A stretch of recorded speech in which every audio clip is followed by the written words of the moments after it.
These are all problems that should have been rectified by Barnett. Oh, for sure. It'd be nice if you had some way of knowing. Okay, so I have to come in and hold this like that. Now one thing I can do is I can let this sit overnight with Loctite on there. Let it set up, and then it will stay put. That's about the only thing I can do. Right. We're going to go ahead and try putting it in, because I want to test it. Because you have to take this all back apart again. Right, because you got to put the chain on. Right, so if you put some red Loctite in there, slip it down, let it sit. Okay. Just red? Yeah, red will work fine. Yeah. Come back the next day, you can use blue, whatever, just Loctite. Whatever. It just has to hold it. You come back the next day, and then you go ahead and try to put this on. Put it on, pull it off, see if it stayed put. Okay. If it folded up on you, then you can use something even better than that.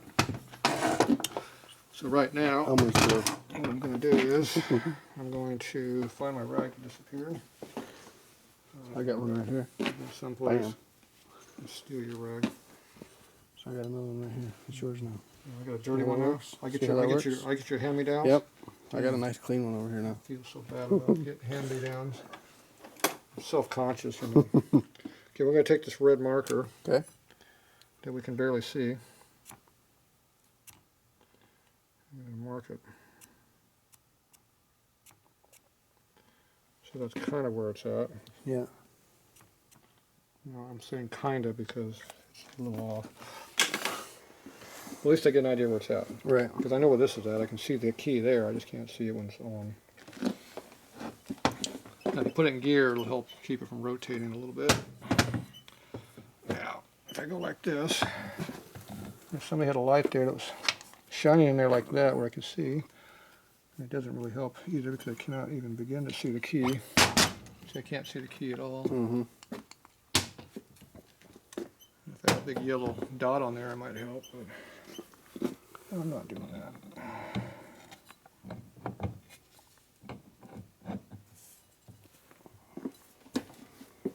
So I can't feel it all. Can't see in there either.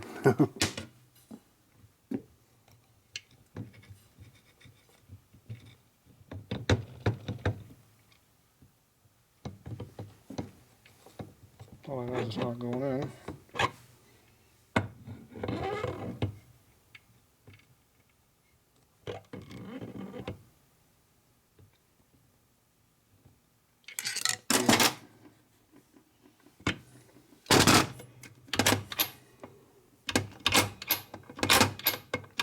Put it in high gear.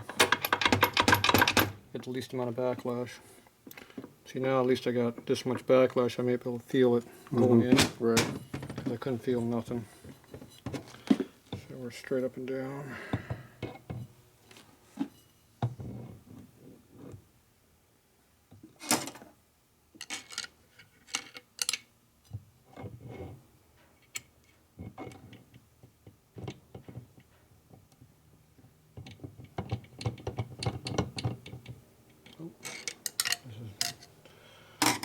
Let me go in there very good.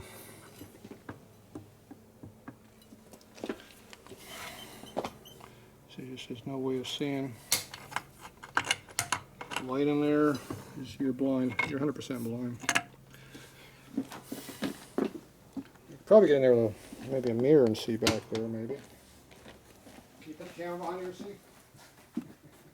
and see. Trust me, I thought about it. Well, that'd be a pin camera. So if you go in there like this, look up in there. Can you see it?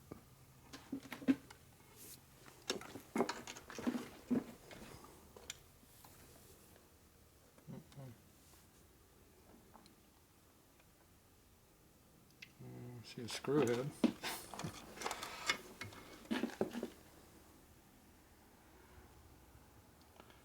See down there in the shaft a little bit, but not really. The shaft is just about 100% covered by the hub. There's only about 50 thou you can actually see, and you can't tell if there's a key in there or not. I think I'm on it though. See how it's not wobbling? I think we're on it.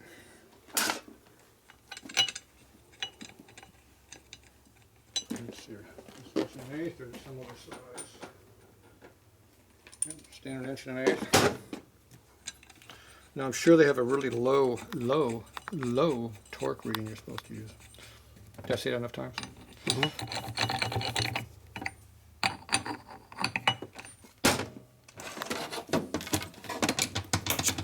You know damn well I'm going to follow that.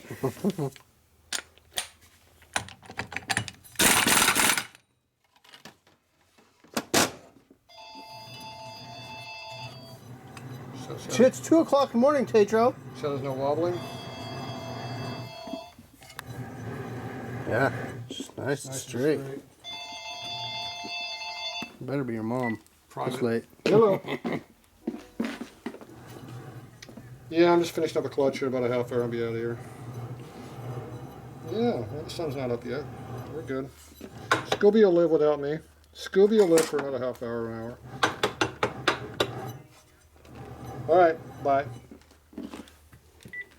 Scooby misses me. Somebody has to let him go out and pee when I get home. Okay, see, it's nice and straight. It's not wobbling at all. Right, yeah. See, that's Harley main shaft and good, good parts. Because see, this doesn't wobble. Well, not horrible, but yeah, that does wobble. it does. It does wobble. Jeez. Maybe they can't see that.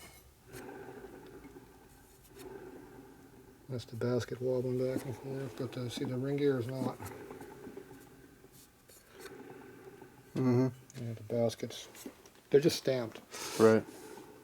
That's pretty bad, actually, damn. I'm surprised it's that far out. That's pretty bad, this direction here. Look at that thing going up and down. See, that's going to affect your clutches a lot. Look at that thing. Yeah. Huh. That's not very good. That's not very good at all. That's the worst I've seen in that. I wonder what we can do to fix that thing.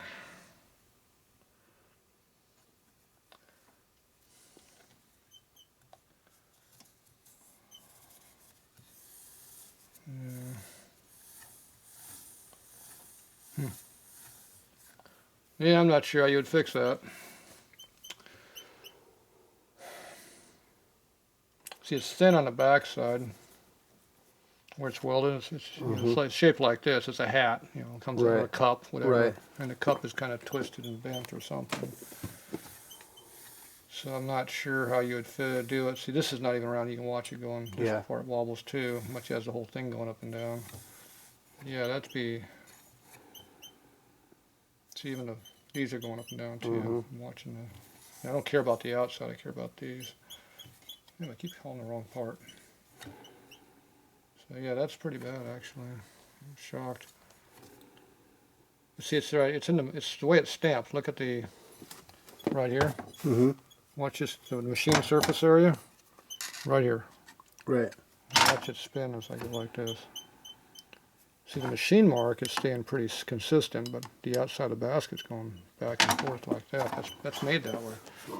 See, let me see the camera. So you watch right here in this corner, the machine mark. Like I said, you got this machine mark here. It's not too bad, but this is going in out a lot here. See, the machine looks. So the machine looks like it's on the money. So that's good. The problem is the whole shell is going boom, boom, boom like that. But the problem is the dogs are on the shell, not on the machine part. So that's built in that way. And that means these plates are going to be going up and down, which is going to be not the best in the world. So this basket was made bogus from Harley. That's the worst one I've seen. You feel better? Shovelhead junk? No, it's just that's not very good. Now, they had those stupid springs you're supposed to put in here. So they wanted the right dot out, as I think is how it was laid up over there. So did they have a different clutch plate? On the Evo bike, they have one plate that's got a big hole in it. There it is. See that? Interesting. See the difference? Yeah. That's made to go over those springy dinghies right there. So that goes all the way in there and hits against the steel in the background. If you put one of these plates in there like that, you'd be hitting on top of that Right, you'd be on crap. top of them, It okay. won't work for squat. Now the steel plate is going to hit against those. If you put your finger in here, you can feel how they just barely stick up. Uh-huh. Yeah. Okay, so this is going to hit against this, the top of that Belleville spring in there, and that's going to give you a little bit of a cush. See how this plate springs up as I'm pushing down on here? So it's not hitting flat. So that's going to give you a little bit of a cush drive. So as you engage it back in, it'll be kind of soft and easy. I hate soft and easy. I like it being direct. You like it hard? I like it being nice and direct, and my hand controls what I want to do. That's what I like. So this is not how I like doing it, but that's how they had it made. The other thing is the steel plate is rubbing, the fiber plate's right up against that non-replaceable part in there. So when it gets chewed up, you get to buy a whole new unit. They should have a wear plate in there first, like I said earlier. But they didn't make it that way.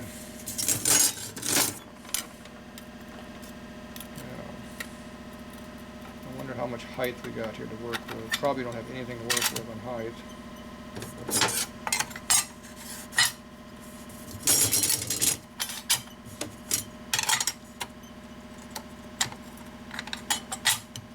Now you see I got a little clearance in here? See how they can go back and forth quite a bit without really being a problem. So the fact that they're going like this is not as critical as you think it is. It's if it's wobbling like this is the problem. Okay. But I think that's probably, it's machined in the background, so it's probably flat. Because I don't really notice it going like this on the inside. The outside, oh yeah, it's horrible. Yeah, this thing wobbles like crazy.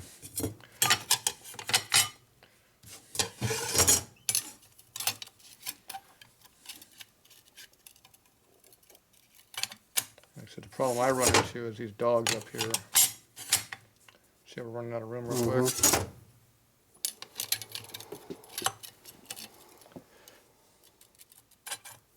So this last plate, see how it sits on top of the radius? And as you pull this out, it's more on the radius. Now if this plate goes like that, you have no clutch. It won't come back. You have to take it apart to fix it. And so you're right up on the top of those. Yeah. You're on the radius right now, and as you release this thing out about 90 thousandths, because that's how much you're going to move out, 80 to 90 thousandths release, you come out so far, you're out there on these tips. And it can very easily go boop, like that. And you're screwed. Yeah. And the problem is there ain't much you can do about it. You have to make new dogs. And you have to re-rivet them back in. You have to cut these out, make new dogs, rivet in new ones. I thought about trying to weld them in here, but how are you going to machine them flat? Right. It'd be a pain in the ass to file them, every one flat. But you could do it. You'd have to file every one of these. You have to weld them up, come back, file them until they're flat. Pain in the ass. But that's the only way you can do it. So, on my bike, I was thinking about, because I can come up further. See, we got more room here. We got room for one more plate on this hub. You can come up higher. You run out of room in the basket. So if my clutch has a problem slipping too much and high, then I'll be modifying things. But for now, that's how it works. Is that with the extra plate? Yes. In there? You have 7 of them in here, yes. Now this here, you got to find a sweet spot where it fits. Like I said, these fit. These lines have to line up with these holes. Okay. So we try one, go to the next one. It's easy, it's going to be one off. There it is, one off. So both times I put it wrong the first time. So I'm consistently screwed up, see. And then you get these nice metric, my favorite part, screws. Let's use this one right here. Goes like this.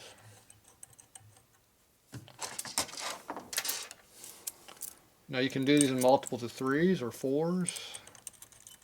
You can mix and match springs quite a bit. Right. So you can play around with your tensions.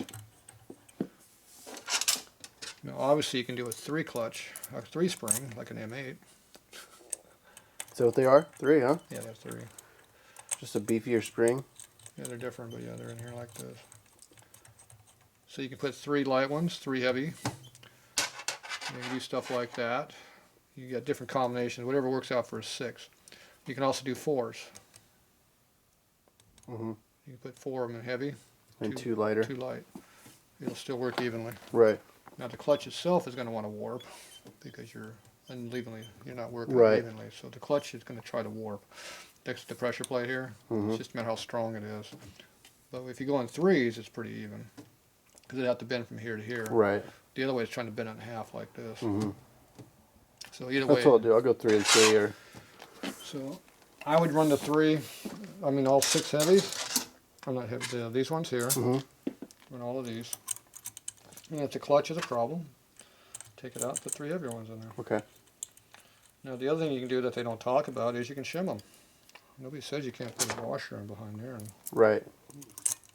cheat. Cheat a little, right? Yeah, you cheat. Bring it up. Now the overall clutch plate thickness is probably supposed to be a certain dimension that they probably talk about. Right. If you read the instructions someplace. Mm-hmm. So you can play around that a little bit. There's always a lot of stuff you can play with. All of this stuff is can be worked on.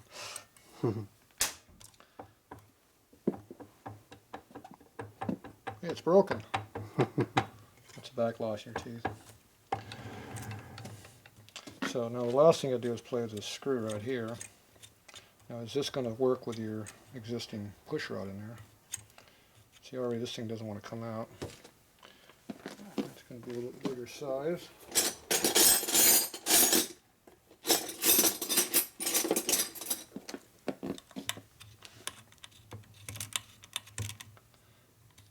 Screw is not happy.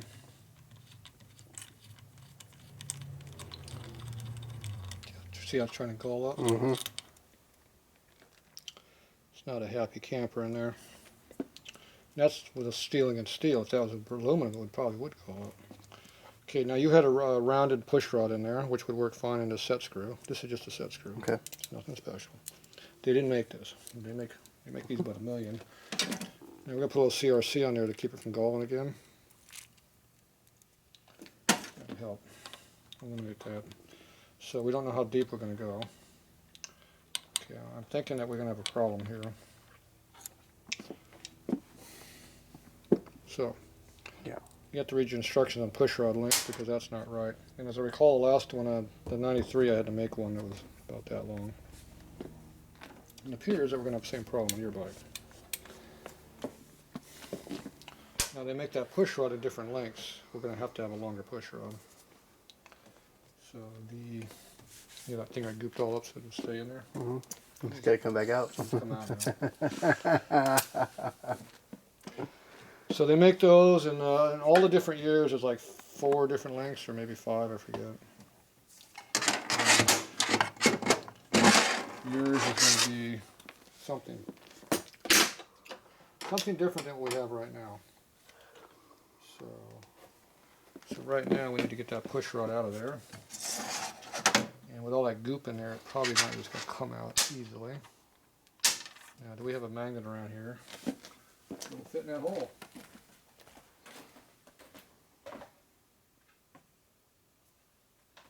The next thing is we'll be strong enough to pull it out. I think this one's get in there and do something.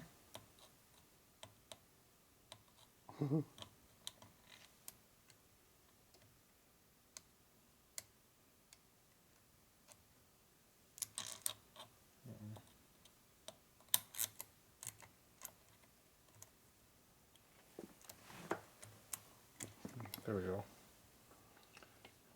I'm in the main shaft now.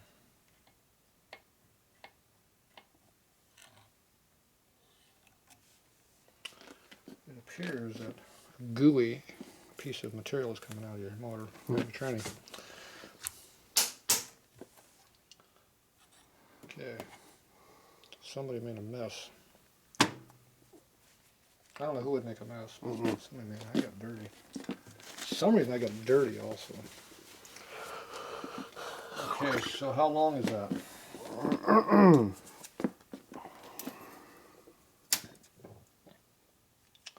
There's 6 inches.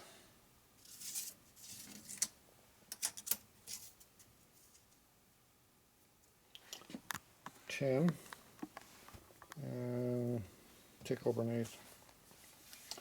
So we need one that's longer, like 10 and like 11 inches. at least, to get out where that screws at. Mm-hmm. Because we sucked this whole thing in there, right? So you need at least an inch more than we got. Right. So we need to be 11 to 11 1/4 inches that we need. So I gotta find a push rod that's 11 1/4 inches.